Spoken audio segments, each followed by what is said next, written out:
ನಮಸ್ಕಾರ. ಇಂದಿನ ಈ ವಿಶೇಷ ವಿಶ್ಲೇಷಣೆಗೆ ಸ್ವಾಗತ. ರಾಯಚೂರು ವಿಶ್ವವಿದ್ಯಾನಿಲಯದ ಪದವಿ ಪರೀಕ್ಷೆಗಳ ಬಗ್ಗೆ ಒಂದು ಅತ್ಯಂತ ತುರ್ತು ಹಾಗೂ ಪ್ರಮುಖವಾದ ಅಪ್ಡೇಟ್ ಬಂದಿದೆ.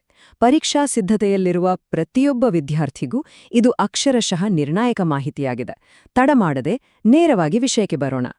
ರಾಯಚೂರು ವಿಶ್ವವಿದ್ಯಾನಿಲಯದ ಪರೀಕ್ಷಾ ಶುಲ್ಕ ಪಾವತಿಸುವುದು ಇನ್ನೂ ಬಾಕಿ ಉಳಿದಿದೆಯಾ? ಹೌದು, ಅನೇಕ ಪದವಿ ವಿದ್ಯಾರ್ಥಿಗಳನ್ನು ಈಗ ಕಾಡುತ್ತಿರುವ ಅತಿ ದೊಡ್ಡ ಪ್ರಶ್ನೆ ಇದು. ಶುಲ್ಕ ಕಟ್ಟುವ ಗಡುವು ಈಗಾಗಲೇ ಮುಗಿದು ಹೋಗಿದೆ ಎನ್ನುವ ಆತಂಕವಿದ್ದರೆ, ಆ ಸಮಸ್ಯೆಗೆ ಇಲ್ಲೊಂದು ಸ್ಪಷ್ಟವಾದ ಉತ್ತರ ಹಾಗೂ ಪರಿಹಾರ ಎರಡೂ ಇದೆ. ಸರಿ, ಈಗ ನೇರವಾಗಿ ವಿಷಯದೊಳಗೆ ಇಳಿಯೋಣ. ಇದು ಕೊನೆಯ ಅವಕಾಶ, ಅಂದರೆ ದಿ ಫೈನಲ್ ಆಪರ್ಚುನಿಟಿ.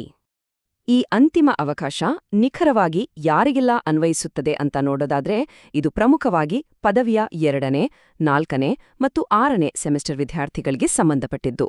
ಗಮನಿಸಬೇಕಾದ ಅಂಶವೆಂದರೆ, ಇದರಲ್ಲಿ ರೆಗ್ಯುಲರ್ ಮತ್ತು ರಿಪೀಟರ್ ಈ 2 ವರ್ಗದ ವಿದ್ಯಾರ್ಥಿಗಳು ಸೇರಿದ್ದಾರೆ.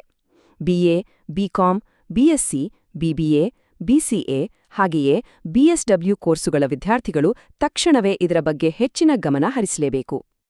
ಈಗ ದಂಡದ ವಿವರಗಳು ಮತ್ತು ಹೆಚ್ಚುವರಿ ಶುಲ್ಕದ ಬಗ್ಗೆ ನೋಡೋಣ. The penalty breakdown. ಮತ್ತು ಈ ಅಧಿಕೃತ ಮಾಹಿತಿ ಅತ್ಯುತ್ತಮವಾಗಿ ವಿವರಿಸುತ್ತದೆ.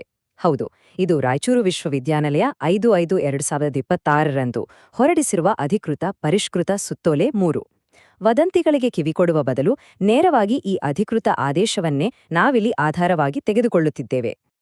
ಈಗ ಇಲ್ಲಿ ಅತ್ಯಂತ ಆಸಕ್ತಿದಾಯಕ ಹಾಗೂ ಸ್ವಲ್ಪ ಆಘಾತಕಾರಿ ವಿಷಯವೆಂದರೆ ದಂಡದ ಮೊತ್ತ. ಹೌದು, ಪರೀಕ್ಷಾ ಶುಲ್ಕದ ಜೊತೆಗೆ ಈಗ ಹೊಸದಾಗಿ 4ನೇ ದಂಡದ ರೂಪದಲ್ಲಿ ಬರೋಬ್ಬರಿ 1,000 ರೂಪಾಯಿಗಳನ್ನು ಸೇರಿಸಲಾಗಿದೆ. ಹಿಂದಿನ ಎಲ್ಲಾ ಗಡುವುಗಳನ್ನು ತಪ್ಪಿದ್ದಕ್ಕಾಗಿ ಈ ಬೃಹತ್ ಮೊತ್ತದ ಹೆಚ್ಚುವರಿ ದಂಡವನ್ನು ಅನಿವಾರ್ಯವಾಗಿ ಕಟ್ಟಲೇಬೇಕಾದ ಪರಿಸ್ಥಿತಿಯಿದೆ. ಮುಂದಿನ ಹಂತಕ್ಕೆ ಹೋಗೋಣ. ವಿಭಾಗವಾರು ಒಟ್ಟು ಶುಲ್ಕದ ನಿಖರವಾದ ವಿವರ. ನಿಖರವಾದ ಲೆಕ್ಕಾಚಾರವನ್ನು ನೋಡುವುದಾದರೆ, ಬಿಎ, ಬಿಕಾಂ, ಬಿಬಿಎ ಮತ್ತು ಬಿಎಸ್ಡಬ್ಲ್ಯೂ ವಿದ್ಯಾರ್ಥಿಗಳಿಗೆ ಒಟ್ಟು ಪರೀಕ್ಷಾ ಶುಲ್ಕ 4,190 ರೂಪಾಯಿಗಳು. ಅದೇ ಬಿಎಸ್ಸಿ ಮತ್ತು ಬಿಸಿಎ ವಿದ್ಯಾರ್ಥಿಗಳಿಗೆ ಒಟ್ಟು 4,310 ರೂಪಾಯಿಗಳು. ಇಲ್ಲಿ ಮುಖ್ಯವಾದ ಅಂಶವೆಂದರೆ, ಈ ಒಟ್ಟು ಮೊತ್ತದಲ್ಲಿ ಮೂಲ ಪರೀಕ್ಷಾ ಶುಲ್ಕ ಹಾಗೂ ಇಲ್ಲಿಯವರೆಗಿನ ಎಲ್ಲಾ ಹಂತದ ದಂಡಗಳು, ಅಂದರೆ ಆ 1,000 ರೂಪಾಯಿಗಳ ಬೃಹತ್ ಹೆಚ್ಚುವರಿ ದಂಡವು ಸಂಪೂರ್ಣವಾಗಿ ಸೇರಿಕೊಂಡಿದೆ. ಈಗ ಅತ್ಯಂತ ಕಟ್ಟುನಿಟ್ಟಿನಾದ ಅಂತಿಮ ಗಡುವಿನ ಬಗ್ಗೆ ನೋಡೋಣ. Strict final deadlines. ಈ ಪ್ರಕ್ರಿಯೆ ಹೇಗೆ ಮುಂದುವರಿಯುತ್ತದೆ ಎಂಬುದನ್ನು ನೋಡೋಣ. ನೋಡಿ, ಸುತ್ತೋಲೆ ಬಂದಿರುವುದು ಮೇ 5ರಂದು, ಅಂದ್ರೆ ಇಲ್ಲಿ ಸಮಯ ಬಹಳ ಕಡಿಮೆ ಇದೆ. ಇಲ್ಲಿ ಕಟ್ಟುನಿಟ್ಟಿನ 2 ಪ್ರಮುಖ ಹಂತಗಳಿವೆ. ಮೊದಲನೆಯದು ಮೇ 7, 2026. ಇದು ಆನ್ಲೈನ್ ಮೂಲಕ ಶುಲ್ಕ ಪಾವತಿಸಲು ಇರುವ ಕಡೆಯ ದಿನ.